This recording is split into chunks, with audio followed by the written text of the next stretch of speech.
let's pop off right now. We got to get started. We gotta go. Let's go. Let's go. Let's get the people in the chat.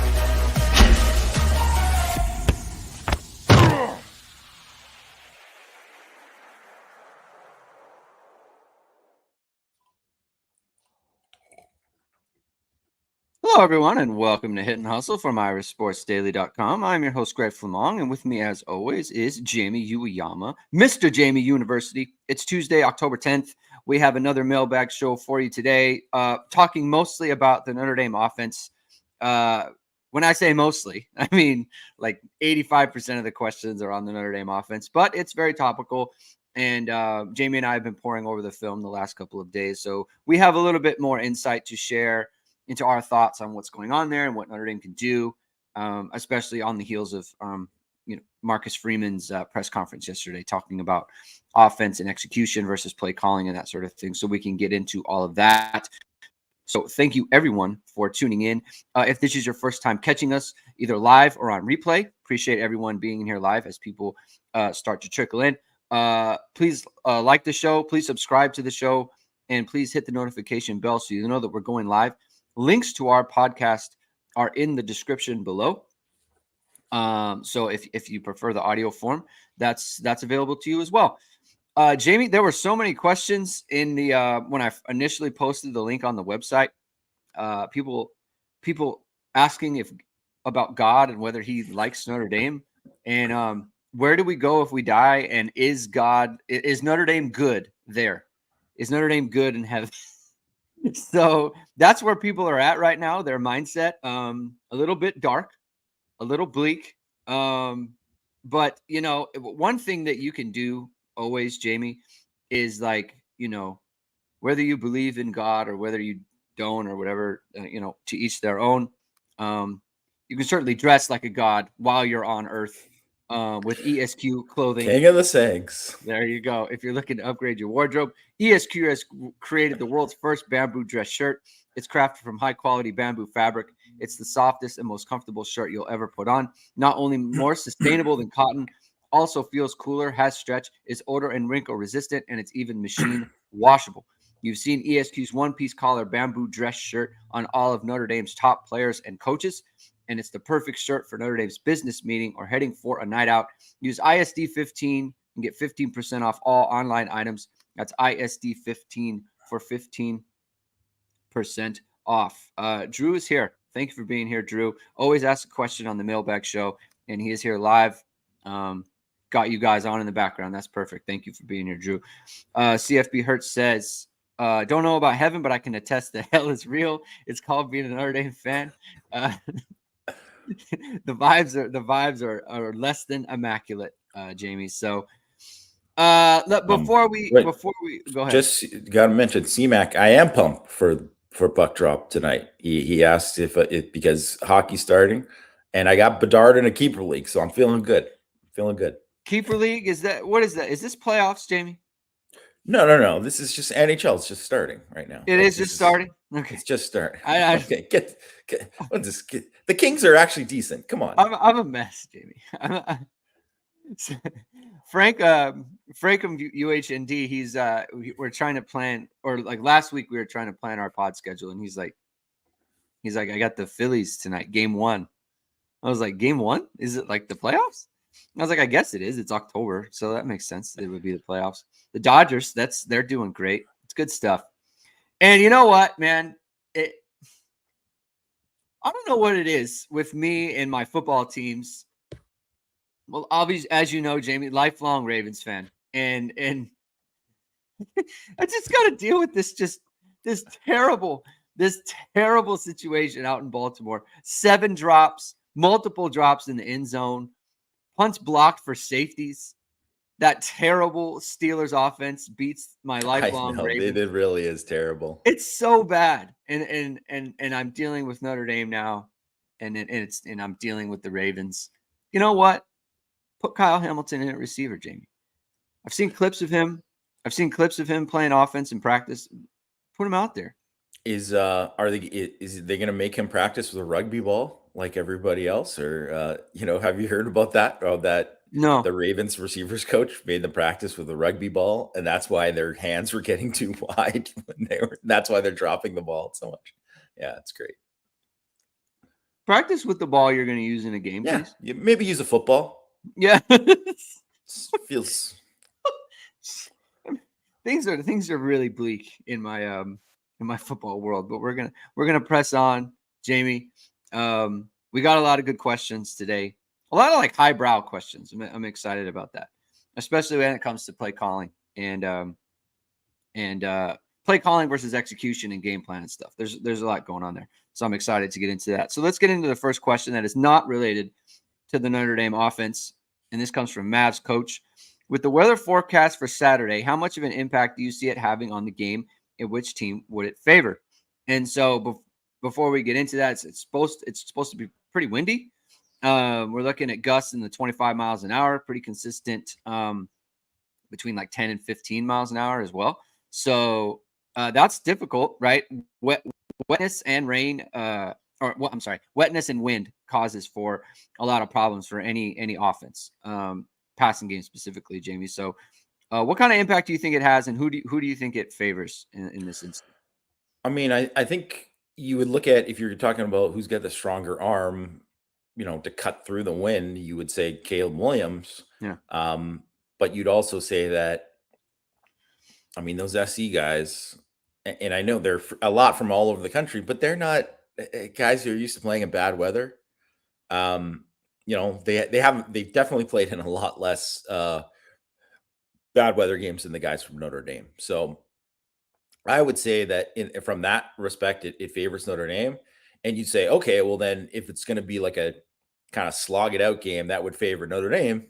But I mean, I don't know. Like from what we've seen from Notre Dame's offense, I think Right. The jury is out on that. But I don't know. I hope it. You know what? I hope it's not bad, because I hate games that are, affected by the weather, where it changes how the game is played, or you see guys fumble because of it, or miss because of it. I mean, I don't even think that's good if it's like in the favor of your team necessarily, because it's just like one of these things that like any little play can just go awry because of the weather. And I mean, I'm not in favor of domes or whatever, but perfect football weather to me is just like overcast. I like that overcast, and not too hot, not too warm, and just you get out there and play ball. Yeah, I don't like weather as a variable. I just don't. It's not my favorite thing. I think the other part too is, aside from whether or not USC guys are used to weather or whatever, their offense, it involves a lot of ball handling. They're running zone read all the time. Look, they fumbled a couple times against Arizona. It's just like unforced putting the ball on the ground, because there's a lot of ball handling involved, and so that makes it difficult for them, just if it's going to be wet like that. I think Notre Dame, it benefits Notre Dame in theory, just because of, like you said, the way that the style of play they want to have. But I don't know. I mean, it's Tuesday, right? I feel like the weather forecast in South Bend can change very quickly. Very quickly, yeah. Very, very quickly. So that remains to be seen. We'll see how it plays out. Also, the game is at 7:30 Eastern, so that's another variable. It's like it could rain all day, and by the time the game comes, the rain is gone. So, but that'll be interesting to track as the week goes on. Especially like if it gets to Thursday, obviously there's a bigger chance of that forecast being correct the closer you get to game time. So that'll be interesting to look at. Extra ND 1994. What can the O do to attack USC? Not a good defense over there. It's not. I mean, I think they have, like, personnel wise, definitely there's some guys that can be attacked for USC. Like, I don't think, Caleb Bullock's a good safety. He's definitely a good safety. But I don't think their other safeties are that great. I don't think their nickel is that great. I think both of their I think their linebackers really are a little bit of a liability in coverage. Um, Bryson Shaw's the one safety from Ohio State, and he's just been exposed this year. Like he's having trouble. I really don't think that you know, their corners are that good, right? I don't think their corners are that good. Like I think the Arizona kid Christian Roland Wallace is the best guy out of the group, but I don't think Damani Jackson's a great player. I don't think Jacoby Covington's a great player. Um, I think the strength of their defense is the defensive line. They Mhm. have like they have dudes who can rush the passer, and that's the main thing, right? So I think the main thing is you want to run the ball at them because, and obviously they're going to overload the box or whatever, but you're going to Right. want to have success running the football on them because it's a little bit like Louisville where you get into situations where you're like forced to pass all the time, you plays right into their hands, right? Mhm. But if you can, get them to have to overcommit to play the run, attack by throwing on early downs, that I think is a way to have success and create some explosive plays. Their slots are really not good. So Bryson Shaw, you brought him up. He in the last 2 games, he's 14 of 15 against. So teams targeting him, they're completing 14 out of 15 passes. I think he's given up 4 touchdowns. It's it's really bad. Now he against Arizona, he had his snaps severely diminished. Yeah, But it's like you're bringing in the guy that they thought was going to be his backup, so like that's yeah, obviously not a great solution for them either. And I think Notre Dame's strength, and I posted on Twitter like what they are so much better down the middle than they are on the outsides. And I posed something on the morning after recap show, Jamie, and I haven't run this by you yet, but I'm thinking, Jaden Thomas was doing most of his damage out of the slot last year. I think they need to move him back there. And I know that that takes away from other players, but having him to the field, they're not they're not getting yeah. anything out of him over there. And he is your best player. He's If their it best takes away, receiver. yeah, their best receiver. That's what I meant. If it takes Yeah, away from Jaden Greathouse, who I don't think is healthy at all, really. If it takes away from him, then so be it. You got to find a way to get him involved. Whoever, like Chris Tyree as well. You have to utilize your best receiver, and his best spot is the slot. They are not getting anything really out of him to the field right now, and so just move him inside and maximize your best player that way. And you can have Tobias out there, or you can have Rico Flores out there. Like they're not throwing to the field, so no, don't put him out there. Is kind of how I see that. Um, we're going to talk a little bit about attacking USC in the slots. I feel like Notre Dame really had something with their slots in this last game. They didn't. I don't think they maximized that kind of at all. And I think they really had something in that trips formation as well. We're going to get into that later, but it's like that's where I think they can attack them. And in the run game, like you said, like you just, I mean, that's any game. It doesn't matter who. It's not matchup specific. Notre Dame has to be a good running team this year against everyone yeah. in order to be successful. So that kind of goes without saying. But on offense, I really feel like there's something there with the slots for them. What is this name? Julavaki says we could all use a reminder what great special teams look like. Can we finally see the video of Lamong returning a kick for a touchdown? That that's probably pretty grainy, right? Like it's a video off my phone, off of a VHS tape that is not that is not clear at all. I have a question for you, Jamie. Did you score a touchdown? Have you ever scored a touchdown Yeah, man, I was RB1 in high school, in man. high school? RB1. Let's go. Let's I talk scored a about it. ton of touchdowns. Yeah. Was it like all stot? Uh, I mean, we had a big, we Give me had the a Yama big, comp. we had a big backfield. I mean, when I was in high school, I was like senior year, I was like 215, and we had a fullback who was 240. We had we were bigger than our line, right? So that was like just in terms of our size, in terms of where we had a big backfield. So we were like a power. I mean, it's a different era, but we were like an ISO reran power like a ton of times with a fullback, right? I formation, that kind of stuff. That's the way we played. So Okay. All right. yeah. Who's your comp? Oh, my comp out there. I mean, I'd say Chris Warren. Chris Warren, people remember Chris Warren, the old The Seahawks, Seahawk guy? the Okay, Seahawks let's running back. go. Chris Yeah, that Warren. was my high school comp was Chris Warren. I mean, I'm not saying that I was like NFL like Yeah. that, but Yeah. in terms of style, that was my comp. Okay. All right. That's awesome. Yeah. So, yeah, my senior year, I returned it after 4 games. I had returned 2 kickoffs and a punt for a touchdown, and then I didn't see any more of those really for the rest of the year. That's the way it goes, Jamie. You just you get your opportunities, you make the most of them, and then they take them away from you. But let's stay on the topic of special teams and kickoff returns. Should Notre Dame just be a fair catch team on kickoffs at this point? I think they should put Jeremiah Love back there. Hey, there it is. Thank you. I think that's what they should do. Yeah. I think you want to get him more touches.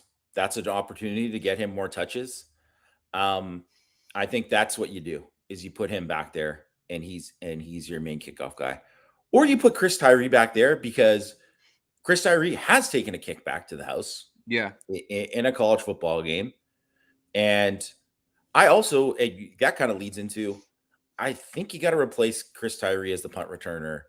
And I know there was like short kicks in this game, but that one play where he was aggressive when he shouldn't have been, that basically screwed him for the whole rest of the year. Like he's not going to go when he needs to and all that. So I don't know who that is, Jordan Faison or somebody else. Like they need somebody, and it sucks because Salerno, as much as like Salerno's not like a big threat or anything like that, but I mean, he's the guy who's going to go and, catch the football and be aggressive catching the football.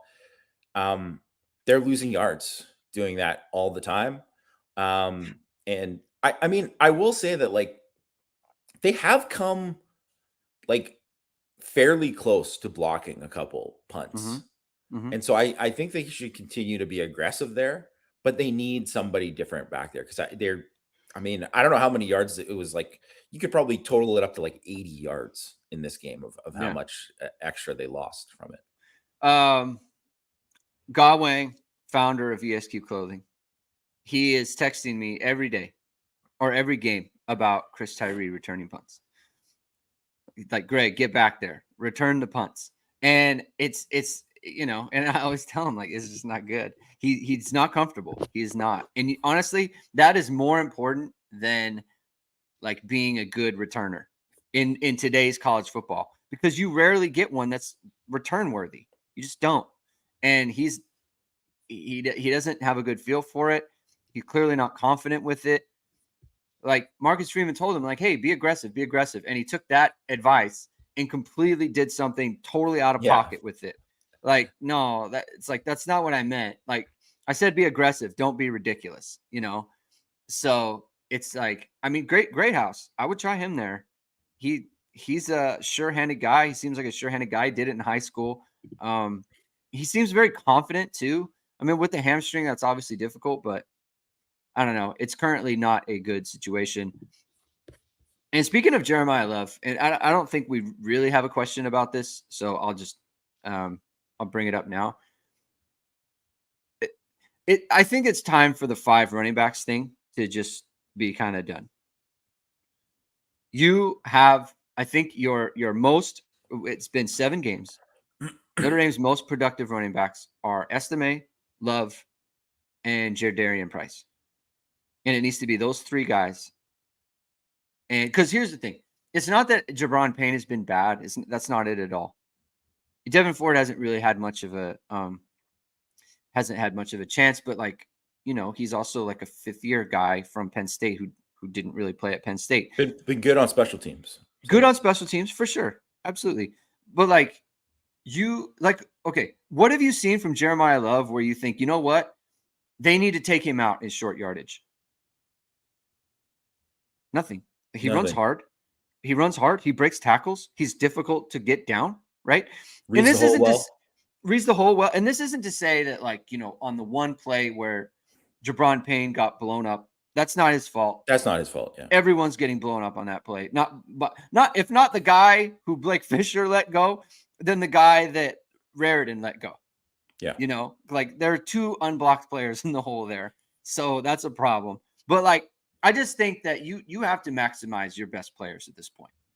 You do. And I don't think they're getting the most out of Love or a Price. And so they just need to do that. I mean, it's basically, that's just coaching 101. You don't need to be rotating 5 backs when there's 3 that are clearly a step above. So anything on that, Jamie? Okay, No, Jamie agrees. Totally agree with that. I just think that and specifically, like, it should be like, Audric Estime 1, Jeremiah Love 2. Yeah. And also too, if Jeremiah Love's feeling it, maybe make him, 1B. Like that's how I kind of feel about it. Yeah. I agree with that. Bruce Alleg asked, will anyone named Jaden be healthy? So the Thomases, the Thomas and the Great House situation. I mean, I feel bad for both of them, especially Jaden Thomas, like clearly not healthy. In my opinion, like kind of borderline irresponsible to send him out there. He's limping.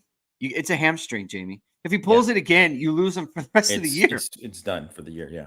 Yeah. So you can't. It was very touch and go. I know he wants to go and he tried and everything, and same with Greyhouse, but I don't know where those guys are at. I don't know if playing in this game stunted their development for this week. They really need, especially Jaden Thomas, like they really need him to be healthy and ready to go. They have a lot of slots. Well, I think they should put Jaden Thomas in the slot, but they have players now like Faison is an option, right? You have to factor him into every game that they play. What do you think about the impact of the 2 Jadens on the Notre Dame passing game? Should they be healthy? I mean, if they're healthy, I think they really miss Greathouse.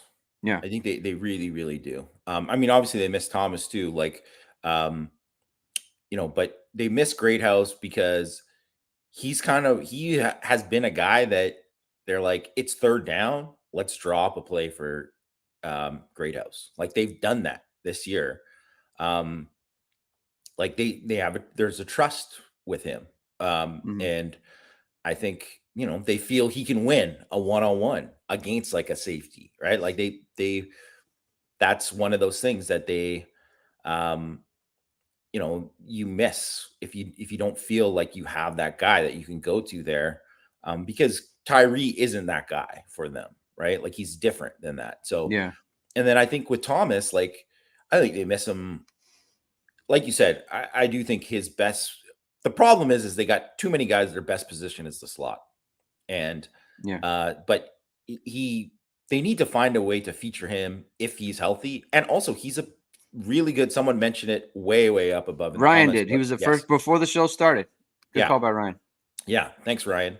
And just he is a big part of that running game because he can do some things that, he's kind of like a tight end, right? He's very much like an H-back. So they miss him there. But I also think if those guys aren't healthy, you're not really helping that much by having them out there, So certainly didn't make an impact in this game, So I don't know. Like, and if they can't practice the whole week, like I understand that happens during the season, but I just don't. If you have too many guys that can't practice the whole week, that's a problem. Mark Hughes asks, what do you think are the main reasons our receivers can't get off the line? Technique, length, lack of speed, or strength? Also, why not more quick releases, slants, flares, and more screens? Thanks. Have you seen anything off the line that's a big problem, Jamie? I mean, in this game, they struggled to get off the line for sure. They struggled to beat press, but I think like earlier games, I thought Notre Dame's guys did a pretty good job against press. Mhm. Like, and I think that's one of the things that I would say that they've done pretty well under Stuckey is that they've um won with those kind of like little details there, and that's one of the things that has stood out about like guys like Flores and Greathouse, where Mhm. they have won against Yeah. press, right? So um I don't know. I think in this game it sticks out because it's like the most recent example, but I don't think it's been a bad part of like the receivers all year. Um I will say that I think more of it is what you see because not many teams actually, especially on the outside, not many teams have pressed them on the outside. Mhm. A lot of times they have guys just sitting there and they do not respect the speed over the top. So they are like sitting there and they're just waiting to go on something underneath because they feel they can just turn and go if they have to, Mhm. right? And that's to me that's kind of the thing. So like when they try to throw that fade to Thomas early in the game, like that that corner was just like nah, like it was just like nothing Yeah. for him, right? So I think that is kind of more of an issue, and to me that's more of like, well, Thomas is not healthy, and also like you know he's just not a guy that anyone is scared of, right? And they don't have a guy out Yeah. there that you can throw out wide that they're anyone's scared of right now. So there's an even better example of this where you remember Chris Tyree runs the corner route against the zone. Yeah, And first of all, this was a good play call in that it's a zone beater. You're running off the corner. You have a player in the flat. You're running off the corner with the wide out, and then you have the corner route coming behind it, right? So there's naturally not going to be there's going to be an opening there. So this is a good play call and a good scheme and all that. But to your point, the corner did not respect the fact that Tobias is clearly running a go. And so he sat on it and jumped the route. He jumped the corner with Tobias running right by him. Like you would never do that against USC or no, anyone, right? You wouldn't. But they know they're never throwing it. They're never throwing that ball. They don't throw goes to the field. They haven't. So why would I chase it? What are they going to do? They're going to throw it, you know? Are they going to complete it? And so that's where it is right there. Like that's a perfect example of what you just illustrated. Like they don't respect it, and so they're just. I mean, what corner, Jamie, leaves the go route, and you're third of the field wide open? No one does. no one That's does. not a thing, but they did in this game, and they got a pass broken up, and so And that's part of but that I the think has reason. happened like earlier games too, Yeah. right? Because that's the thing is that um, there was a play against Duke, a similar type of play, and I can't remember who was running it. So I excuse me for getting who it was, but they were like kind of running like a dig, and um, the whole thing was he was just like, and I think like Flores was running a go or something like Mhm. right, and he just didn't even respect. The guy did not turn at all. He did Yeah. not turn at all. He didn't care. And at some point, you just have to throw it just so they Yeah. respect it, Yeah. So So they think like they're gonna throw it. I have to yeah, chase it, obviously. yeah, Um, and that's what we were talking about, Jamie. We were talking about in the first 4 weeks. Like it is a concern, right? People would say, like, what are you not? And it's like we're not seeing the goals. We're not seeing the goals. Um, and so that's a problem. Uh Rad Irish, also John Fitter on Twitter. He's a good guy on Twitter. Thanks for your contribution here, John. How hard would it be to install a run heavy offense like Navy used versus Clemson last year this week? He'll be at the game. He's coming from Tulsa and he needs some hope. Um, I don't think it would be that hard. Do you think it would be? Do you think that's the way to go in this game, Jamie? To just go full Clemson game plan 2020, 2022? I mean, that would be the ideal thing if they can do that. If they could really do that the rest of the year, that would be um ideal. Like, but Yeah. I don't know how realistic it is that they're going to be able to do that. Especially because you just see blown blocks. That's the thing. You see blown blocks by, you know, the line, tight ends. Like the tight end blocking has not been great, and it's not just Eli Raridan in this game, and certainly it was a tough game for him to come back. Like he did not block well. You highlighted the one the JD Price play, which is like got to make it right, and so I think ideally that's what you'd want, and I think they blocked pretty well against Ohio State. That wasn't that long ago. Yeah. Yeah. Like there is some hope for that. But I just kind of think that um I don't know if they're gonna make a change at guard, but like they're obviously it I'm not saying that like you make a change if you gotta make a change and you do what you gotta do, but it's like they can't be a confident group. They can't be a confident group right now. Yeah. So I don't know. You got to find a way to kind of build that back up. And I don't know how. I don't know. I don't know if that's that realistic this week. It's a pretty big ask, but I mean, then again, it is USC. You don't have to work hard to get up for USC. So I'm gonna text Matt because they're talking to Jared Parker today. I want Matt to ask why Cooper Flanagan's reps and Davis Sherwood's reps were given to Eli Raridan in this last game, because I just thought they put Eli Raridan in a bad spot. Yeah. He has not played at all. How much has he practiced? Like how game ready is he? And you get him out there and it's like he's the key blocker on some of these plays. Like it's not like he's just backside doing whatever. Although to be fair, like the Jadarian Price play, like that's pretty simple, man. Just wall him up. Like you just got to wall him off there. Like that's you're not at the play side on that one. And if he makes the block, he's literally going to score a touchdown. But I thought he was, and that's just further evidence that that's just further evidence that he wasn't ready to go. When you miss a block like that, like he is not ready. And the fact that they put him out there is, in my opinion, just not doing the right thing. You referenced the OSU game. That's Cooper Flanagan and that's Davis Sherwood. Like, what has Cooper Flanagan done to lose his reps? Like, what has he done, Jamie? Has he been poor?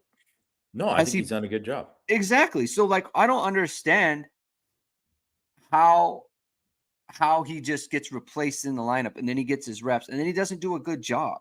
Like, I just, and this isn't anything against Eli Raridan. It's a bad position to be in. It's not like they needed him. It's not like they were short. They've been playing these guys all year. So I honestly, I would like an answer to that. Like, what was it specifically? It's not like they were dominating the game and it's like, you know what, we want to get him going. Like, that's not what happened. So that to me is a little bit baffling. Fred Laskowski asks, how hard is it to teach Braylon James to run a couple of routes with his speed?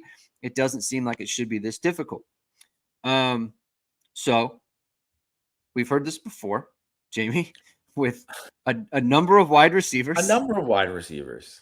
If they're not ready to go, if they're not ready, they're not ready. And I don't like, that's just it.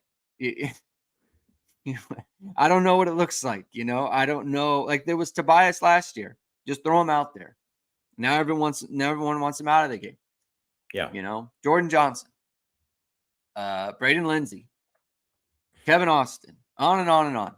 If they're not ready, they're not ready. And that's all there is to it. If they felt like he was ready to go, they need numbers at receiver. They need speed. They would throw him out there. They would.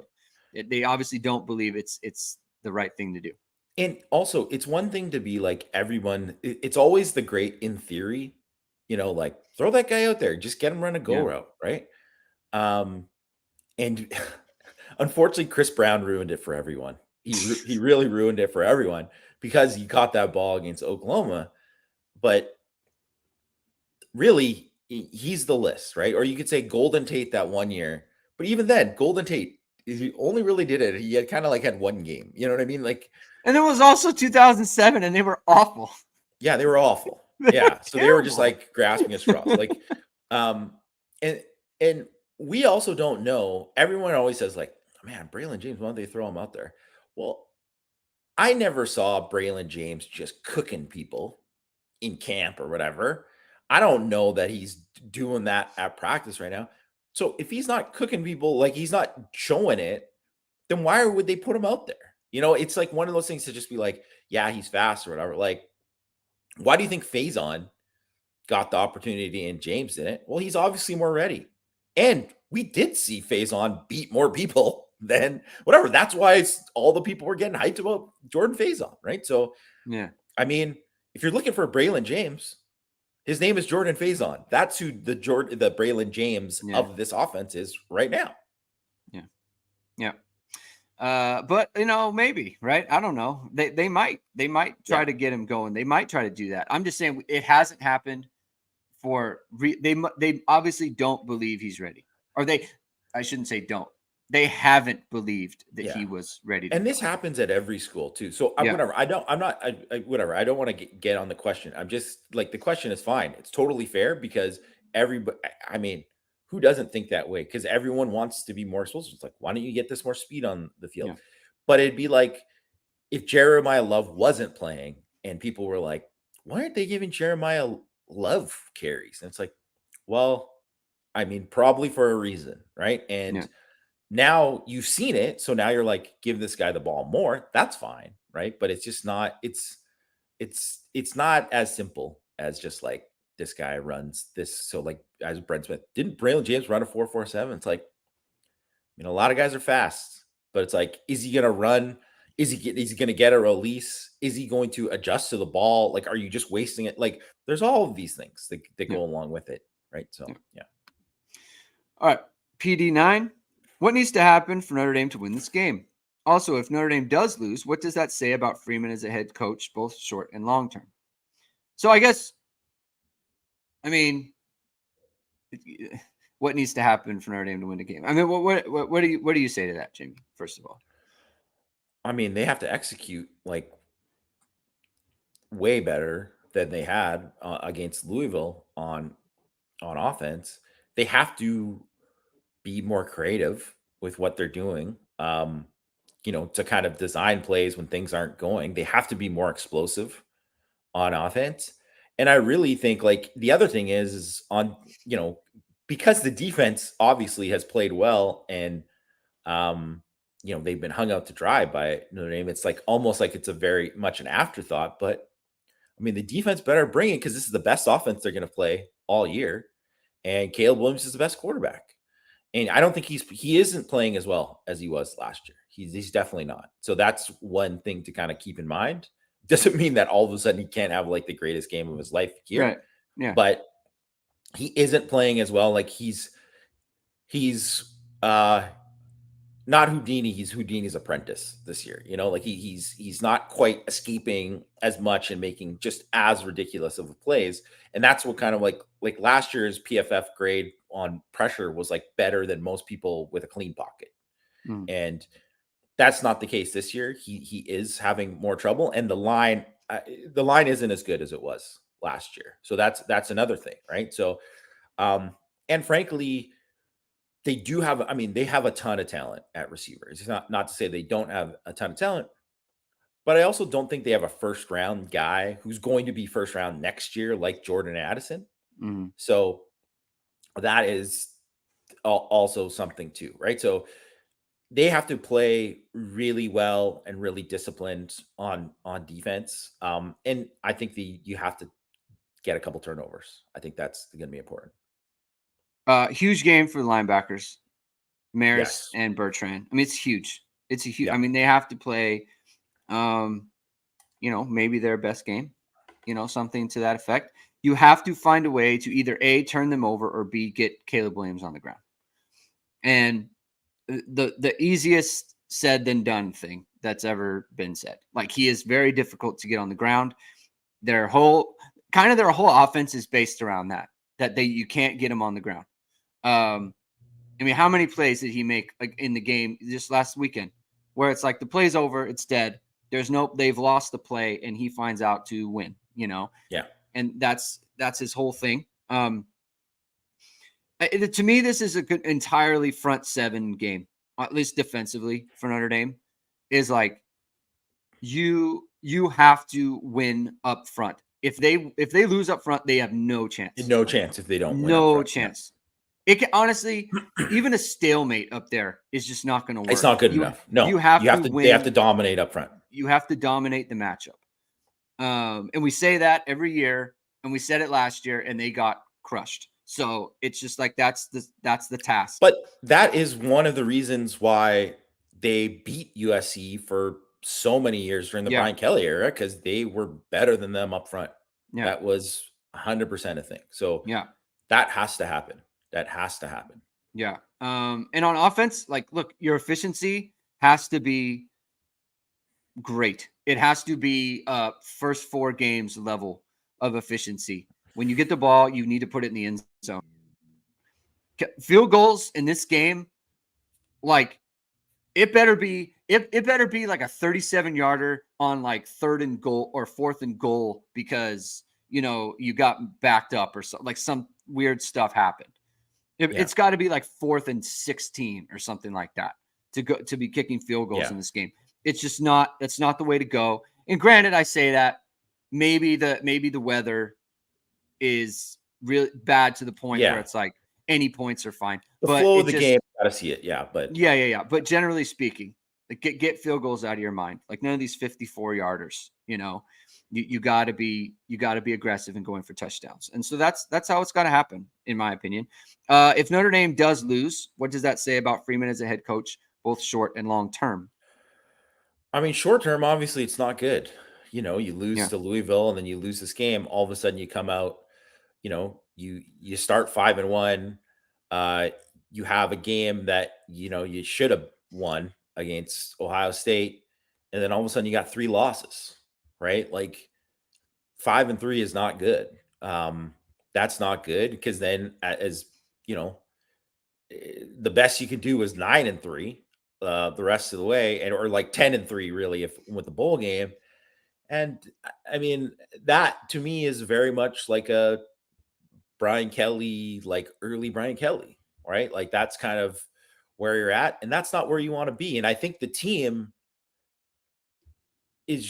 should be better than that. Like they I don't think it wasn't crazy to be like they should be 10-2 or 11-1. Like that is, I think, was the most obvious choice for them, right? And so I don't think it's good short term. And it also means like chances are he's probably going to have to make coaching staff changes, right? Like he's going to have to do that. They're going to have to and he's probably going to go into, and then all of a sudden every other game there's so much pressure now, right? Like that Clemson game on the road, like that's going to be a tough game. It's going to be a tough game. Yes. Like all of these games are going to be, just big. And then all of a sudden it's just like your Pitt becomes like a tight game or something, right? And it's like everyone's just kind of squeezing a little bit more because they're just nervous. Like that's not a good situation. You win this game, the vibes totally change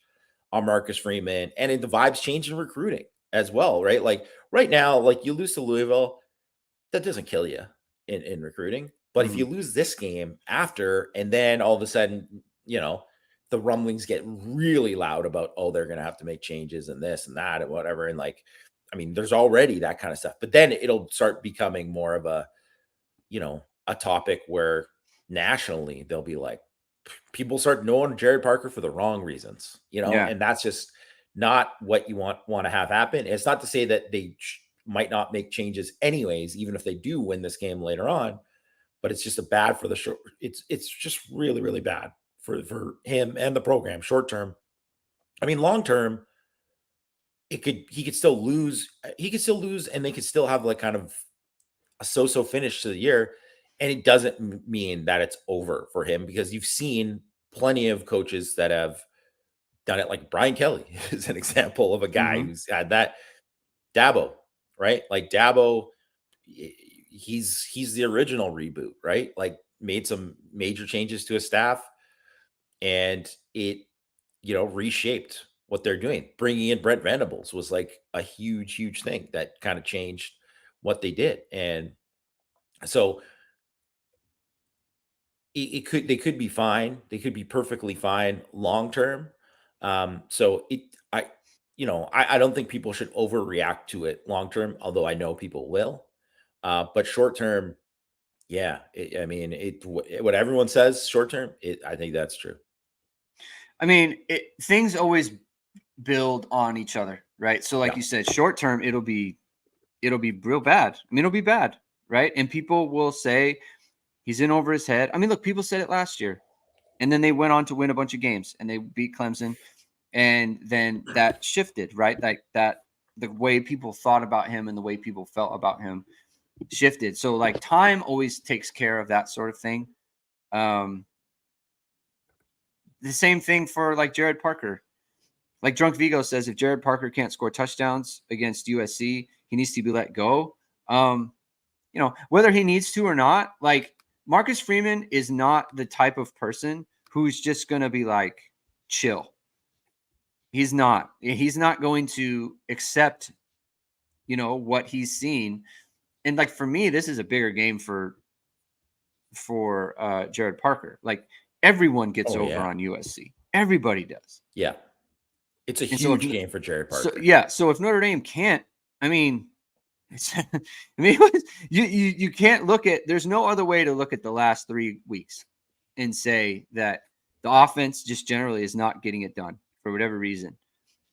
And so it's just like for him, it's just a huge week. And to me, it would say more to me about him than it would Marcus Freeman, and where he's going.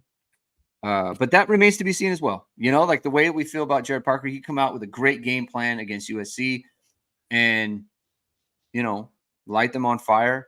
And then the narrative shifts at that point, right? Like things are what they are until they change, basically. So we'll see. CMAC asked a question about Billy Strouth and Charles Jagasaw getting work this week at offensive guard. Is that made up? It would be weird to me now, Jamie, if Strouth did not play in every game. It would be weird to me if he didn't play, because now he gave him tape, and not just that. Some of the tape is bad. Some of it is incredible. Some of it is really good. Some of it's like, whoa, like that is definitely good enough to earn snaps this week. If he has a good practice, like he might be the starter. Yeah, it would not shock me. It would not shock me. There is no way now.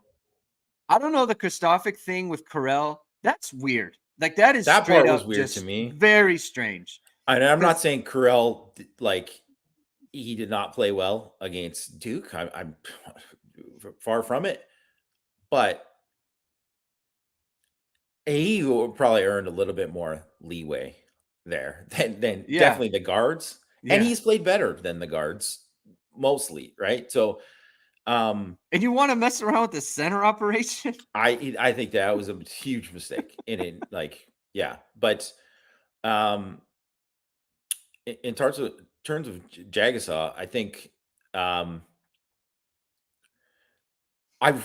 wouldn't be surprised at all if he's getting reps this week. Like in practice, and then you'll kind of see where he's at. But he's another guy that, like, it's just one of those things. It's any young offensive lineman. His good looks good, right? Mm-hmm. And the thing, here's one thing too that I think, and it's something I write about in Six Thoughts too, because there's like this idea that it's like, man, you need like guards who can play guard. Like you need these guys. Nah, man, you need 5 guys on the line who can play tackle. You need athletes. And as much as offensive linemen can be athletes, you need athletes. Because if you're an athlete, you can get beat and recover. And if you're not an athlete, you get beat and it's bad. And guess what? We've seen some bad from the guards this year. And I think that's because those guys are just interior guys. They can't, you could never play tackle. You could never put them a tackle, you know?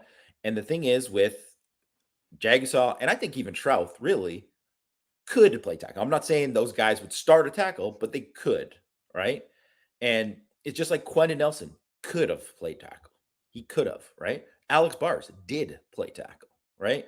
Aaron Banks could have played tackle, right? Like that's something, right? So like you have Tommy Kramer did play tackle. Like that is a thing. And I'm not saying like these guys were all like the greatest athletes ever, but like there's a reason why, you know, you look at a lot of these lines and they have guys that can kind of play multiple positions. Those are the guys who are typically the best guys. Like, you know, Zach Martin, as Michael Hunt said, played left tackle at Notre Dame, might be the best guard of all time in the NFL. He's that level. So it's just one of those, it is a thing. It definitely is a thing. And I think, which is kind of why you have to be, it's scary to me when you get a guy that I'm like, I don't know if this guy can play anything else, which is also too why not to say he's going to play right now, but it's also why I like the future of Ashton Craig, because this guy's a good athlete. I think he could play multiple positions. And I think so. I don't know. We'll see what happens this week. I mean, I don't think they're going to come out with Billy Shrouth and Charles Jagasaw at starting at guard this week. But I mean, Shrouth, I'm pretty confident will play. Yeah. Okay. Next question from Stash 88. I guess we just kind of talked about that. We just talked about us. Why did Notre Dame rotate the O-line last game? Whose decision was it? What were they trying to do? Did they really give themselves and the players a chance to really find out, considering the number of plays each sub was in for? Considering the difficulties O was having, was this really a game to experiment on the O-line? I think the thing that's really odd to me, like given the Coogan stuff, Shrouth playing left guard, that makes a lot of sense. In terms of just like, hey, Coogan can't go like the entire game. Like he can't go every snap. Get him out there. I don't understand the Kristovic thing at all. Like you said, I don't get it. You don't want to be messing around with your center in the middle of a game when you're down for one on the road, game 7. Like that's crazy to me. Yeah. Moving Strouth over to right guard was weird. It's like, what is that? I don't know what that does for him in terms of just like, now you're on the left, now you're on the right, and now you need to play just like on a completely different side next to a different tackle. I didn't understand that. It's like you said in the post game. If you want to do that stuff, then give him the start. Just start him. Just start him and see how it goes. You play him for a few plays. That didn't make sense to me. And it just kind of reeked of searching for answers, which you don't want from the number 10 team in the country, who wants to be a playoff team. It just doesn't reeks of just like, we don't know what we have. And I just don't see how that could happen this far into the season. You had 4 games to figure it out. And they tried to figure it out on the road in game 7. Yeah. So, well, it's not even just that they had the 4 games, because you could say that like, well, it's tough because 3 of those games it's hard to get a true evaluation. Okay, yeah, that's fine. But then you played Ohio State, and after you played Ohio State, that was when you had the evaluation where you should have said, okay, like we've got a problem here. We've got to do something here. We got to maybe make a change, or we got to put that spot up for competition or whatever. Because then Duke happens, right? So, and then it's like becomes a real problem. And then that's what I think it needed to happen sooner after I say, and yes, start him. If you're going to play him, start him. Yeah. And then if they struggle, guess what? You got the other guy who's played all these other snaps. You put him right back in. Like that's Yeah. the way to do it, I Yeah. think. All right. Next question. Moby Onion says, I'm hearing whispers of an analyst. Are you? Do you know what this is referring to, Jamie? I don't know what he's talking about, but like, I mean, there are analysts. They have analysts there on the staff already. I mean, I don't know if they brought in somebody else to kind of help. I mean, I wouldn't be surprised if they said brought in somebody else to consult or whatever, or try to help them out like the rest of the way. I mean, it wouldn't be a bad idea to add in, but it's like I think you got to look at like all the voices that are already in there. It's like I think it's process. Like what are because what is everyone's role? Like so that short yardage play that you referenced earlier, Greg, the one that we talked about Mm-hmm. where they had two unblocked guys. So who's the one who's like responsible for that? Like, and is it just the position coaches of just saying like, Parker's got to know like Eli, you got to pick up this guy, or Rudolph's is just saying, oh Blake, you got to step down, you got to pick this up. Like, is that it? Is there like more of like a coordination of like who's deciding like how we're gonna block things? Like, I just in my experience, there's always like one guy who is actually like being like, this is what they're doing. And it's usually the O line coach.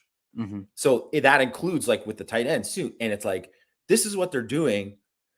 This is what we got to change to block it. So to me, there's got to be a lot of pressure on Rudolph too, to Mm-hmm. get it right. And Yeah. not just be like, because it's one thing to just get your butt kicked. And certainly some guys got their butt kicked, but there were assignment errors that were like, just shouldn't happen. And so that is ultimately, that's on him. Or the Rico Flores play, like you said, the other one with Tobias too, right? Where that guy's lined up tight and then he's blocking a corner that Yeah. is 7 yards off the ball. Like, They're letting them and just go. leaving They're both what? turning them loose. Yeah. Like, and unless you are actually throwing to the ball to that guy, and you're just saying 3rd and 3, hey, we're running a hot here, just running out and just get the first down. Unless that's happening, then you're wasting that guy. Like that is a complete waste of a player, right? So, who's deciding that? And I mean, ultimately comes down to Parker, right? Mm-hmm. But that is Rudolph too. So, yeah, people always do the run game coordinator, this, that, whatever, right? It's like, well, I mean, a lot of those are just labels. They don't mean crap Right. until you actually got to do it. So, I mean, and sometimes too, like I mentioned after the game, it doesn't always have to be the position coach. Sometimes it is an analyst. It is a GA who's like, why aren't we doing this? Sometimes those guys got to speak up more. And then guess what? That's their chance to kind of like elevate themselves and maybe like show that they can do some things too. Because what they did in this game was like, that's not it. Like they can't Yeah. get away with that. Yeah. So Carmel Humphrey in the chat asked about the benefit and functionality of having a like Gino Gaduli being the passing game coordinator and Dylan McCullough being the running game coordinator. So I've seen some staff pass run game coordinators. Could this help Parker? Yeah, like everyone has that. I mean, you always want someone who is based because he has to be in charge. It's kind of like head coach, right?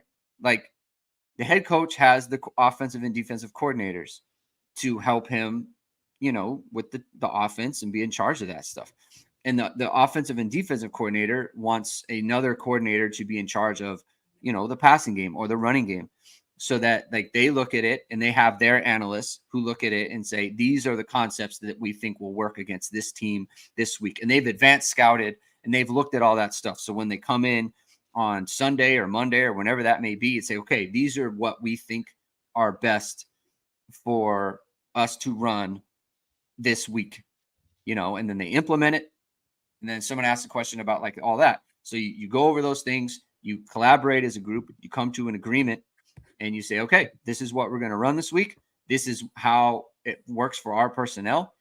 Take it to the players, you take it to the practice field, you take it to the game. Right. And someone asked a question about where like the plays, where do you get the plays from that go into the game plan for that specific week? So basically, that's during your install in fall camp. Now you can add a wrinkle, you can add something that's opponent specific. We talked earlier in the year about, is Notre Dame saving things? Which, by the way, clearly not, right? Clearly So not. like that, we said a number of times, like, I don't think so. I think they're running what they run, and that is correct. It's proven to be true. They clearly aren't just hiding a bunch of banger plays ready to bring out in these big games. But so you that's what you do. You pull from your install, and then you go from there. And what's hard is when you want to put in a play that wasn't a part of your game plan. That can be difficult. And that's where it's like, hey man, all the things we practice during the week, like, we're not running that stuff because it's not going to work. They're doing something different. They're doing something different on defense. That's where, it gets like, okay, you got to make adjustments, and you have to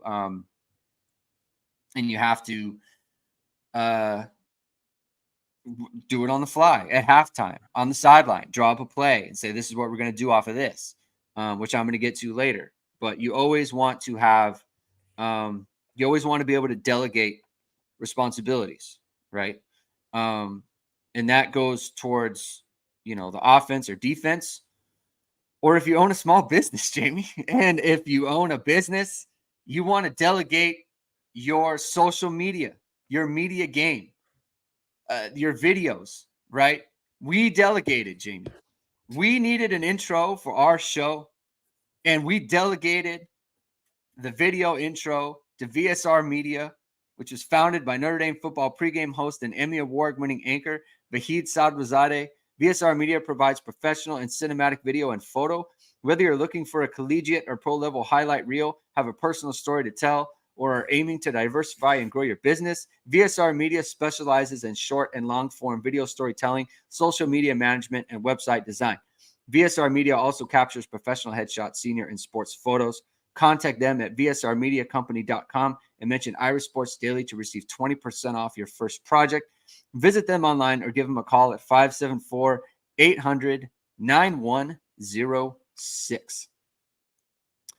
Let's see, we got a super chat here, Jim, from Irish Natty. Sam needs authority to call audible when Parker calls in a run play and defense loads 8 to 10 in the box. Dink dunk to running back in flat until they back off. A lot of audibles, Jamie. So Irish Natty, thank you for that comment. I think we have a question here coming up on that specific thing. Very next question from Parasite. Is Sam not capable of changing plays at the line, or are they not allowing him? I hate to see a quarterback staring at the sideline, waiting for the coaches to see the defense before they send in a play. With Sam's experience, most plays should have a check to an alternative. This running play, regardless if the D shifts to a call that will kill the play called, if the D shifts to a call that will kill the play, basically. So, what do you think, Jamie? This is a lot of people talking about this the last couple of days about checks and that sort of thing. Okay, I think some of the people who are mentioning this are forgetting the fact that the very first series he did check. Those RPOs are checks. Those are him, deciding that they had too many in the box, so I'm going to throw it. And he threw the out to Flores, which was a right call and a nice play. Mm-hmm. And then he threw just a duck of a fade to Flores, which was not good, right? And I don't know if that influenced his call the rest of the day, but I don't remember him throwing an RPO the rest of the day after that. And I don't know if that's something that they were like, just run it, because sometimes that happens, right? The coach. I don't think that was RPO, by the way, like a true RPO. It was an RPO in that it was just him checking RPO action. I think it was just straight, I'm throwing this. Yeah. But anyway, continue. So he obviously, it did not seem like him and Flores were on the same page there. Yeah. Right. And, So that's another thing, right? That everybody wants to like check into this. Well, okay, Notre Dame is playing with young receivers, guys. So they might have plays where they have Rico Flores, true freshman. This is going to be his, 8th game, and Jordan Faison, his 2nd game, right? They might have those guys. Might be 2 of 3 receivers on the field at a time, and maybe Chris Tyree's on the field, and so there's that kind of stuff too. Is like, do the receivers know these checks? Also, do they feel confident in Hartman to make those checks? And people don't like the scan or looking to the thing. There's a reason that they do it. It's because the coaches often are able to see things and help the quarterback, the offense succeed based on what they did. And people didn't like it with Tommy Rees. Guess what? He checked into a lot of good plays last year. It was probably the reason that the offense had any success at all, really, at some points of the season, because the quarterback couldn't get it done on his own, right? So, and yeah, should Sam Hartman be able to do it? We don't know how comfortable Sam is with doing that, because given this, he's a 6-year player. It's not his 6th year in this system. He's still like relatively new to it, right? Yeah. So he might not be all that comfortable. So I think it's a lot more complicated than just like, he's got to be able to check into this. Yeah, he's got to be able to check into better plays. And the offense in general needs to be check out of things, right? Like, if you can't do that on offense, it's like, and you're going to run into a bad situation, you're going to do this. That's different. Like, that's not conducive to being successful on offense, right? It's just like on defense. If you knew, like the one touchdown play, Greg, that the one that Jawar Jordan scored, that like, Yeah, they needed to get out of that. And maybe they thought that it was going to be split flow zone or something, and it was going to I think maybe that's what they thought there, and they weren't something thinking to that the they were going to boundary. they weren't thinking they were getting power, right? Yeah, or lead zone, right? So, and they got caught in it, and it's like the one thing where Kaiser was wrong, but even if he was right, they're still probably screwed on that play, right? So it's like it doesn't matter. So sometimes you got to get out of stuff, and that's part of offense, that's part of defense, right? So they need to find ways to do that, and it doesn't really matter if it's great if it is, and he's able to do stuff, but they need to get out of certain things, and they need to be able to adjust more, or else it limits how successful they can be. So the first pick that Hartman threw, like, you would want to get out of it because, but you would want to get out of it, but at the same time you wouldn't, because like they want to throw a fade ball. So it's there in that you're in press. It's one-on-one. There's no safety over the top. So you're fine, right? You can run it. On 1st and 10, see, this is where you can have a conversation about like execution versus game plan and setting your players up for success. This is exactly where, and there's another situation that'll come up in a second, but this is exactly a situation where you have Rico Flores. Notre Dame doesn't like their wide receivers. You don't want them to just have to win one-on-one matchups. Okay? Like that's not setting them up for success. You want to scheme them open. You don't want to say, Rico Flores, you need to beat that guy one-on-one. We'll throw you a 50-50 ball, which probably isn't really a 50-50 ball. Right? It's probably more like 30-70 that it's going to be caught. Right? He's just not used to that, right? You're throwing a fade ball to the field that's going to gain at best 15 yards if he catches it right there. Well, it's a 35-yard throw to gain 15 on 1st and 10. Just a low percentage play. Yeah. It's a low percentage play on 1st and 10. Why? Like, don't put him in that position. Now, you could say, well, it's a bad throw by Hartman, and you could say Flores has to do better to break up the play. He can't let him catch it. Sure. Correct. 100%, right? Like, no problem. But at the same time, you put them in a bad position. You threw a low percentage throw and put the defense in the best position they could be, and then the interception. You didn't need it. They just didn't need that. If you want an RPO, then run something more higher percentage. Run a slant then, right? If you want to do that, there was no safety there, so just run a slant then. But like throwing a 35-yard play like that's where it's like, no, that's not a good call. That's not a smart decision to call that play there. And you want to be able to get out of that stuff. Drew Brennan says the offense against Ohio State was somewhat okay throwing. So he's throwing that game out. The way Notre Dame looked against Duke and Louisville was night and day different how they looked in the first 4 games. Are those defenses that much smarter and Parker was found out? Or did Parker just completely lose his edge in play calling and his inexperience finally showing through? So basically the question is asking, is this a defense that's got tape on Notre Dame, figured out their tendencies and what they do out of formation and personnel and down and distance and all those things? Or is it just Parker lost his feel for the game? What would you think? What would you say? I mean, I think some of it is defense has got tape, and then yeah, for sure. And Notre Dame didn't do a good enough job of knowing that, hey, they think this is going to come, like, which is why you add in these things that are like, this looks like this, but it's not, it's why this looks like we're going to run counter, but we're not running counter out of it. Right. And that's 100, which is also too why I brought up the thing on Power Hour, that the 2017 Miami game, because that was a game where they knew the tape and they absolutely just Notre Dame was running on everybody. They, people forget that NC State defense was giving up like 70 yards rushing a game. They rushed for 300 in that game. Well, it's because NC State did a terrible job of like preparing for what Notre Dame did.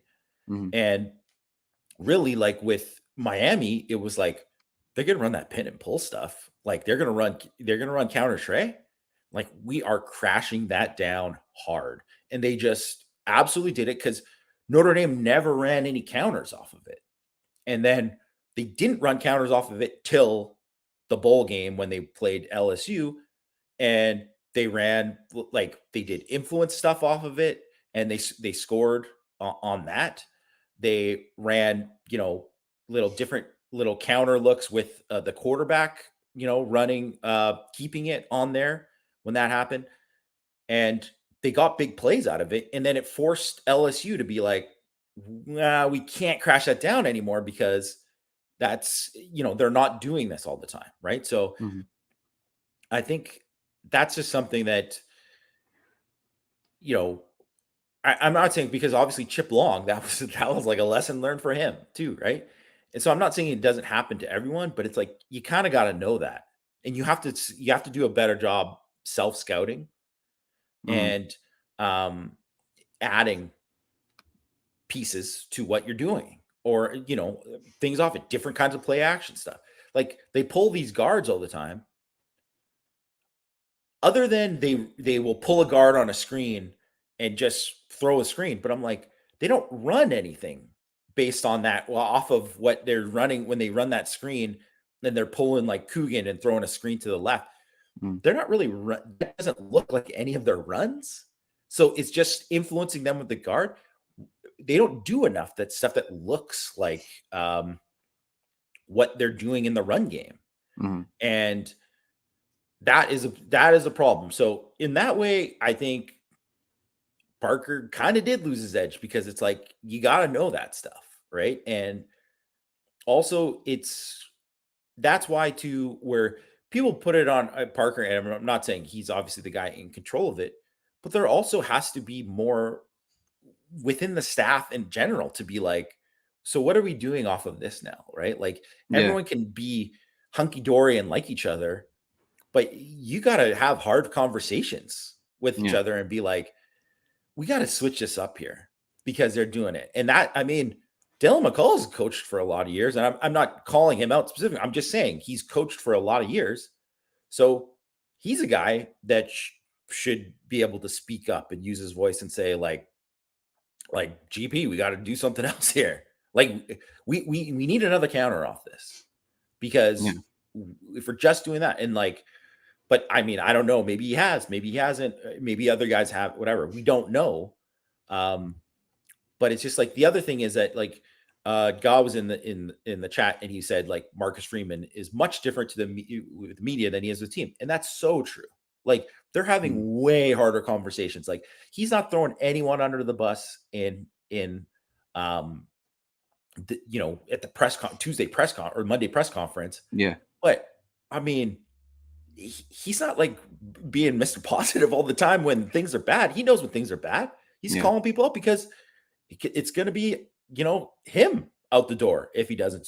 So all these kind of conversations that happen with it, but they needed to happen sooner. And maybe they did, and maybe things weren't heard. But which is why too, like, it is fixable. And I'm not saying it's easy to fix, but a lot of the stuff is fixable. We just don't know if they got the staff to do it. We would have said it was fixable going into Louisville. Yes. And it wasn't fixed. So that's where the concern comes from. It's like, it was fixable then, and now it hasn't been. So that's the problem. Fighting Hazley's asks, kind of a long question here, so bear with me, please. Prior to the season, we wondered how Parker would change the offensive scheme. There was uncertainty, but the belief was Notre Dame would generally keep the playbook. The big change was expected to be a new play caller. Having been through camp in the first half of the season now, I've heard play design and route tree criticisms that our plays are predictable. He says that he notes that this complaint has been there in years past. What is your sense for how much the legacy playbook remains? Is there a level up offense that has been installed and taught to players which isn't being run? Have we exchanged getting a new quarterback and freshman on the field at running back, wide receiver for a simple scheme? How much?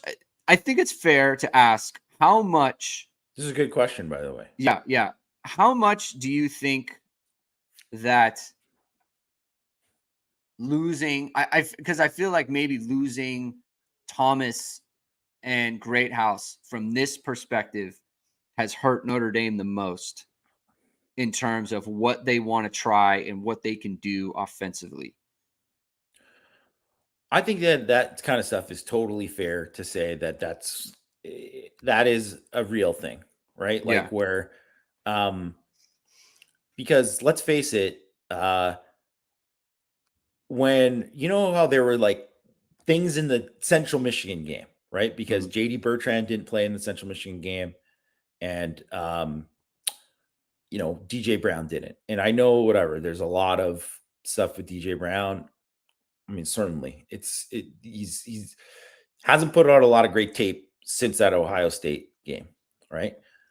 But the value of having guys like that is that when you have guys who are experienced, who have played a ton of football, who know the system in and out, who like have seen different things too that aren't maybe not, they can communicate with the staff in terms of like, they did this and, oh, what about this? Like, communicate with the other players on the team. That kind of thing is extremely valuable. It just opens up so much that you could do. So even though they kind of talked about limiting or like, trimming down the menu on defense, one of the reasons the defense plays really well, and, people get on the linebackers, whatever. Well, it's because these guys are veterans. Like, these guys are old. They've played college football a long time. And that is very helpful, and it's also one of the reasons why the 2012 defense was good. They had a lot of older guys on that defense, and they had mixed in some young talent, but there were a lot of older guys that were very like stuck in the Bob Diaco defense at that time. And some of that, so when you're missing that on offense, especially when it's like kind of a newer system and all that kind of stuff too, a lot of the same terminology, whatever, but it's different. I think that is a thing, right? And also too, when you're playing freshmen And it's like, when it becomes obvious that you're like, man, they got to play Flores more, they got to play Greathouse more. It's like the kind of reasons why they weren't playing them. They only played 8. He only played 8 plays against Navy or whatever. Well, one of the reasons is because you don't want to give those guys too much, because it's a lot to ask. Even guys who are advanced, right? It's a lot to ask of like, how much can this guy take on? Because you also forget these guys are going to school. They're not, like, there's all this stuff the first time. So I think that is something that is part of it. And it's also something that has probably hurt the offense 2 years in a row in terms of like the experience at receiver and what they can and can't do. So here's kind of an example, or where this may have happened. And I don't know this is true or whatever, right? Like I can't say, but you just think of the personnel, right? So when I'm rewatching the game back, the first time they went trips to the field with the tight end attached to the other side in 11 personnel, NC State came out in man single high, right? So everyone else in the box, single high man to the trip side. And you think, wow, like you can really like, this is a very advantageous setup for Notre Dame here, right? They ran the ball, and I want to say they got like 4 or 5 yards. And then they ran that the concept that got Faison open, basically. So he runs kind of like an over route, and Tyree runs the little post, and it's like the safety is in jail, basically. Like he has to take one of them. Both slots got absolutely cooked, and it's a touchdown, right? Yeah. Now, I'm thinking to myself, and I tweeted it out too, especially after the Tyree catch or the Tyree miss when he cooked the slot again.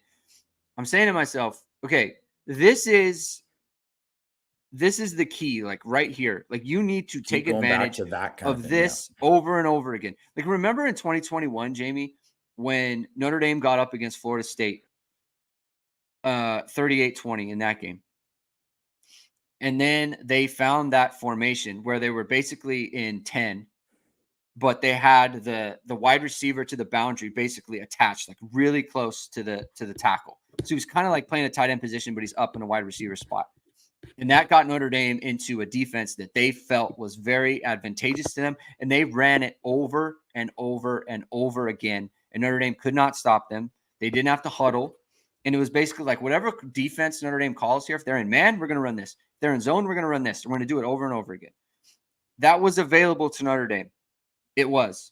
I mean, they only ran that set maybe a couple of times after that. Never passed out of it. And you say, well, why don't you go to that? And that, unfortunately, that formation includes Jordan Faison, who is a walk-on lacrosse player. Yeah. A freshman at the very least. Just been moved up.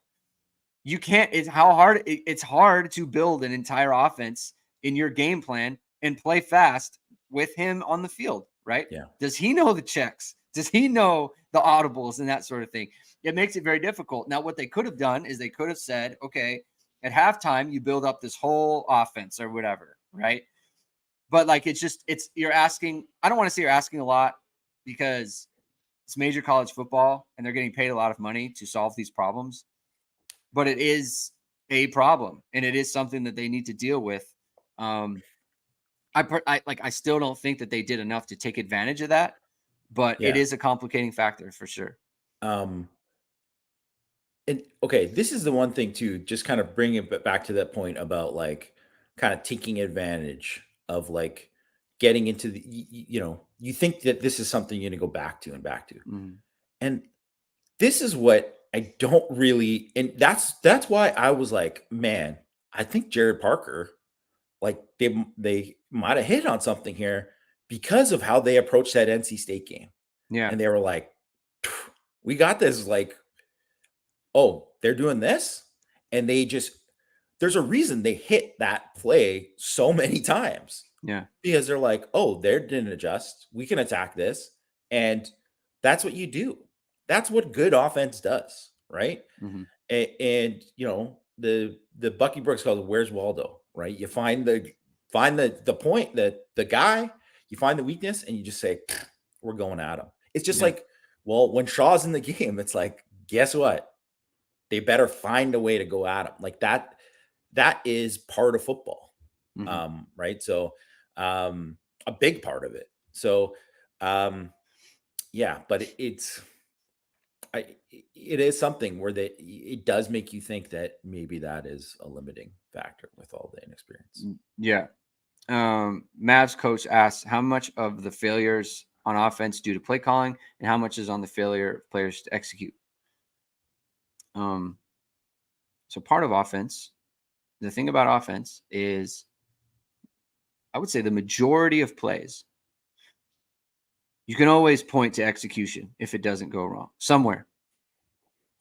Any play, generally speaking, is designed to be successful, right? Yeah. Someone's messing up somewhere, okay, right? So there's that. Okay, so it's like that's so Major Payne says according to Freeman it's all execution. I don't think that that's true. That's not what he's Regardless of saying. That's not what he's saying privately, guys. right, that's not what he's saying privately. I assure you of that. Okay, that is not correct. But there is like, look, there were a ton of execution errors in this game, a ton Oh, of a ton. execution errors. A ton. So it's not that it won't. It's not that it won't. It's not anything, right? And people have pointed out, like on Twitter, like, you. It sounds like to me the plays that you're putting on Twitter, like those are execution problems, like Freeman said, for sure. But Jamie, I'm going to bring up a play, and I'm going to show you, or I'm going to show everybody, and we talked about this before, like where Notre Dame can do better in terms of like scheming something, right? So on this play, they're going to run basically verts. You got 3 verts here. Tobias outside, Tyree up the middle, and Jaden Thomas here, right? They're going to blitz this. They're going to blitz the nickel. Okay, so this player's coming. Sam Hartman sees it. He stares right at him, and we know he sees it because he points to Jadarian Price. There he is. He points. You take him. Points at him. Okay.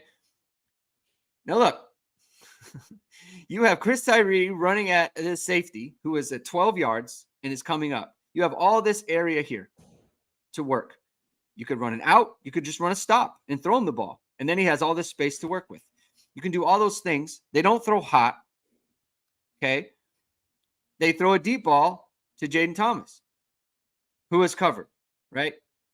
So it's like, look, this is an execution problem in that it could be a better throw and it could be a better route, and the whole execution could just be executed better. The ball's thrown too far. He doesn't catch it, right? Well, why doesn't Notre Dame have some sort of, like we said, some sort of side adjust or some sort of hot where it's like you can get him the ball That's right an now, option route, or just get him the ball right now and go. Teams have that. Why doesn't Notre Dame have that? Why aren't they taking advantage of this? Yeah. So go. And is that because Chris Tyree is inexperienced? Is that why? I think because people are like, man, Chris Tyree's got to play more. He's got to get the ball more. It's like, is that why? Because he's not there yet in his game? Because I guarantee you, if that is Michael Mayer, that is a play where, I mean, he's hooking up and they're throwing it to him and they're moving the chains. You know what I mean? Like that is, and that's the difference, right? So, yeah, like I just think that that part of it, and people really got to get off of like Freeman saying this, whatever. It's like, he's not going to call anyone. He's not in what world is that good for a coach to call out a coordinator and just say like, I mean, he's got to do a good job in this game or he's not going to be around here next year. Like, in what world is that good to put that out into the world? Even if like, in what world would that be good even to do that in like a staff meeting at your work in like an office? It wouldn't be good even to do it in private to the players. No, you can't undermine the coaches like that. Yeah, publicly, because the players, they know the players need to like have trust in the coaches in as the well. coaches. Yeah. Yeah. And so everyone who's looking for all this, it's like that is not conducive. If if you're gonna say, why you kind of believe in Marcus Freeman and like, his ability, whatever. If you're gonna take anything out of that, it's him being smart and being savvy about Yeah. that. Because if he had handled it differently, then I'd have been like, oh no, like this is like going to be bad, right? And like I think Brian Kelly could kind of get away with some of the stuff that he said in the media because he like had coached for so many years before. And also he had been in environments where he wasn't in um, at a Notre Dame right away. So it was Yeah. like whatever. But also too, look how much extra heat Brian Kelly brought on himself, on players, on his handling of stuff just from his comments. Like that does no good for anyone. That's it's dumb. It would be extremely dumb.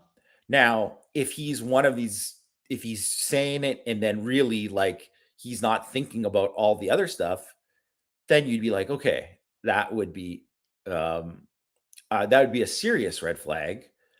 But I don't I don't believe that's the case. Yeah. Yeah.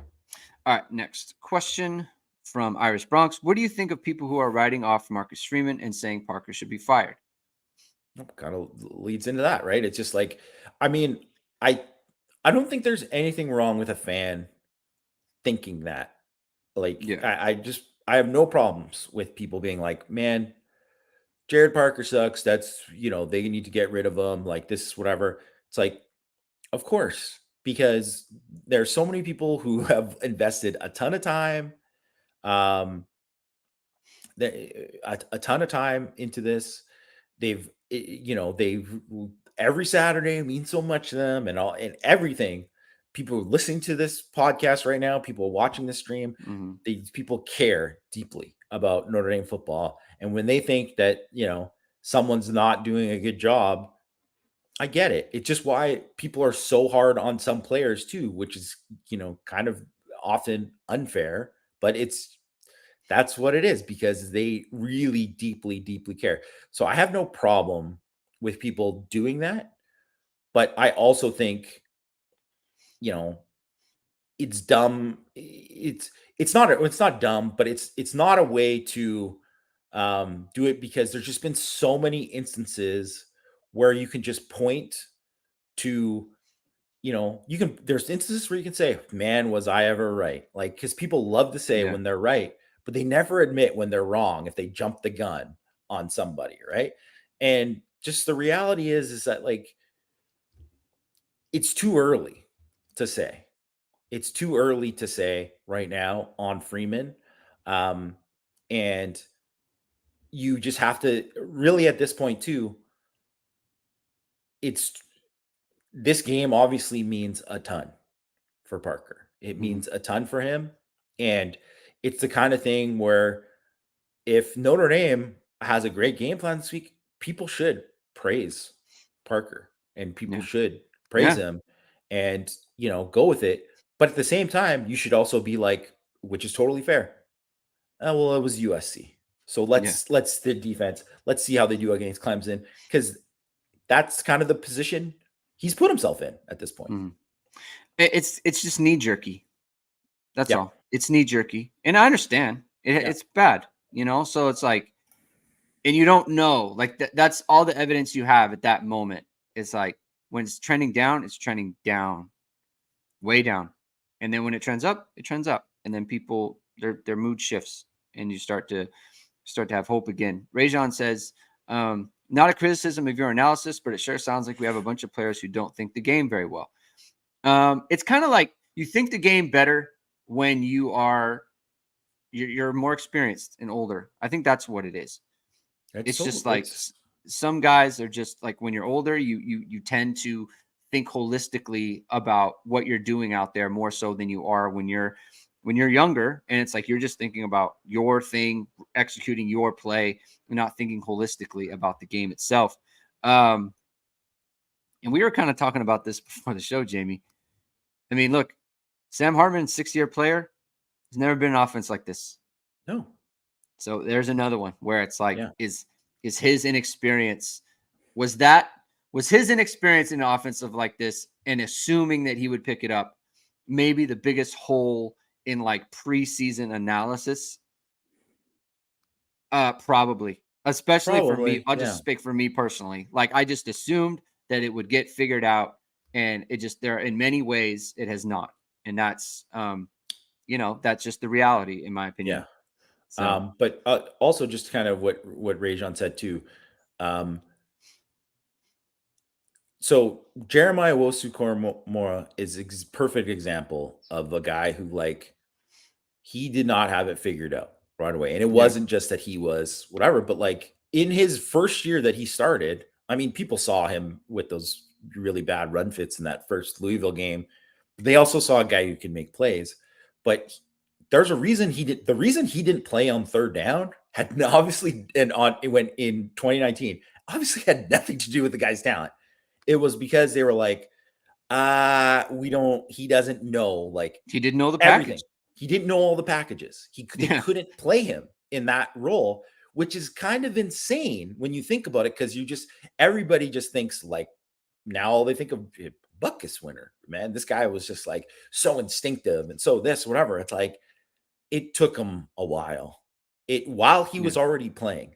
So that's just a reality for a ton of guys. And it's also too why Jalen Sneed, you can see the physical talent out there, but is he a more physically talented, better athlete than any of the other linebackers? Yes, he is. Why doesn't he start as a linebacker? You've seen it when he's out there. It's not, he's not. And also, why in the third down thing is he only a rusher? Like he's just go and get it. See ball, get ball. There's a reason for it. Yeah. All right. Meek Irish asks, commitment to running via trestle ball will hamstring Notre Dame rather than build it into a behemoth. True or false? I don't think I see a lot of this trestle ball stuff, and I guess because he was his coach, but it's like I don't think that that's like everything that like that's exactly like that's the where they want to go. It's like if that's where they want to go, they wouldn't have got Sam Hartman. You know what I mean? Like that's not everything with it. But at the same time, like think about the problems with this game and the offensive line and also your guards. Like you have the ability to recruit the best players, for on offense at offensive line. That should be the strength of your team, and you should be able to build around that. And that I think can help you become a behemoth in that part of it. But obviously it has to be more than that because you don't want to be Wisconsin, previous Wisconsin or whatever, right? Like you don't want to be just that because then you limit where you can be. So I guess if that is the case, if you're only care about that, then that's not going to build Notre Dame in a behemoth. But I think that that's not everything that Marcus Freeman wants to be. Not in my opinion. With the trestle ball stuff, I do think because basically you're talking about the run heaviness of what they've been. And look, I want to just mention, sorry to interrupt, Greg, but I want to mention because I just saw this today and it stood out because I saw it, Parker Fleming Stats of War on Twitter, and he has a stat, right? Run rate over expected. And of course, I expected to look at it and be like, Notre Dame way up, right? Like, and Notre Dame is actually 60th, minus 1.4% under expected, which was a bit surprising. Well, in this last game, they threw, what was it, 44 passes? Yeah. They threw a lot more than they ran in this last game. So that definitely skews it. But I just think, I think we do have to acknowledge the fact that we thought Jaden Thomas would be better. Oh yeah. I don't want to put it on. I'll speak for me. I don't want to put words in. Oh no, I thought he was going to be better. I thought Okay. we would get more from Tobias Merrill for definitely. I right? mean, that was just a miss. It's just a complete miss by us.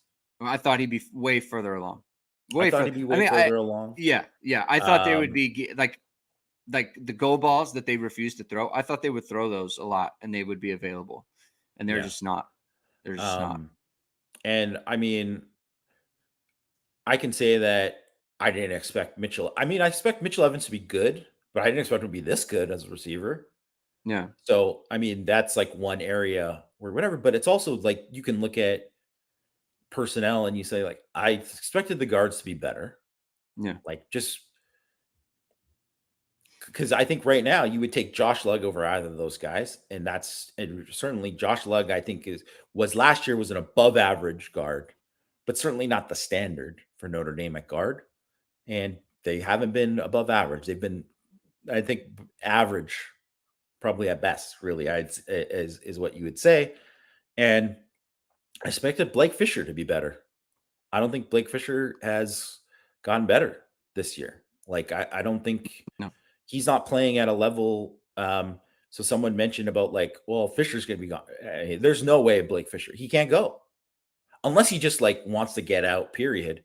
But I mean, he might not get drafted at this point. Like, he's got a lot to prove.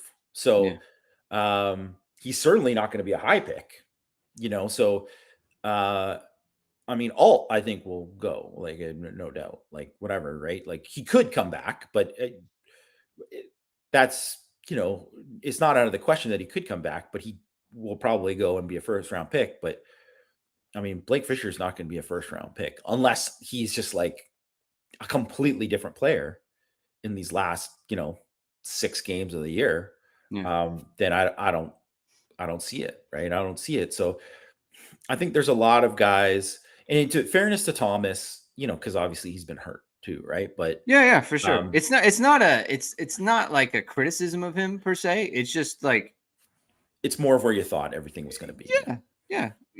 It's just bad circumstances. Carmel's asking if the offense looked different in the spring than what we were seeing. Like, not really. I mean, like, look, the offense wasn't good in the spring. How did Jaden Greathouse catch all those passes? Like, they just run a bunch of curl routes, and out routes. It wasn't like, didn't look like USC or something. So, and I think one of the things too in spring and fall camp, the offense really got dominated by the defense for large portions of spring and fall. Yeah. So, and that is something that was a bit red flaggy, but also I think the defense has kind of backed it up. I think that's kind of fair to say. But you still expect the receivers to have won more against the other, corners and safeties that they've faced, and they just haven't won enough. Yeah. So, I don't know. Lots got to get better, and I think we covered a lot. So we're going to end it there. Thank you, everyone, for tuning in. If you like what you heard and you haven't done so already, please subscribe to the show. Please hit the like button, and please hit the notification bell so you know we're going live. Links to this will be in the description below. If you prefer the audio form, we'll be back on Thursday previewing USC in full, getting Marcus Freeman updates from the press conference, and covering everything else regarding the game this weekend. So thank you, everyone. We'll talk to you on Thursday. Have a good rest of the week, and keep hitting and hustling.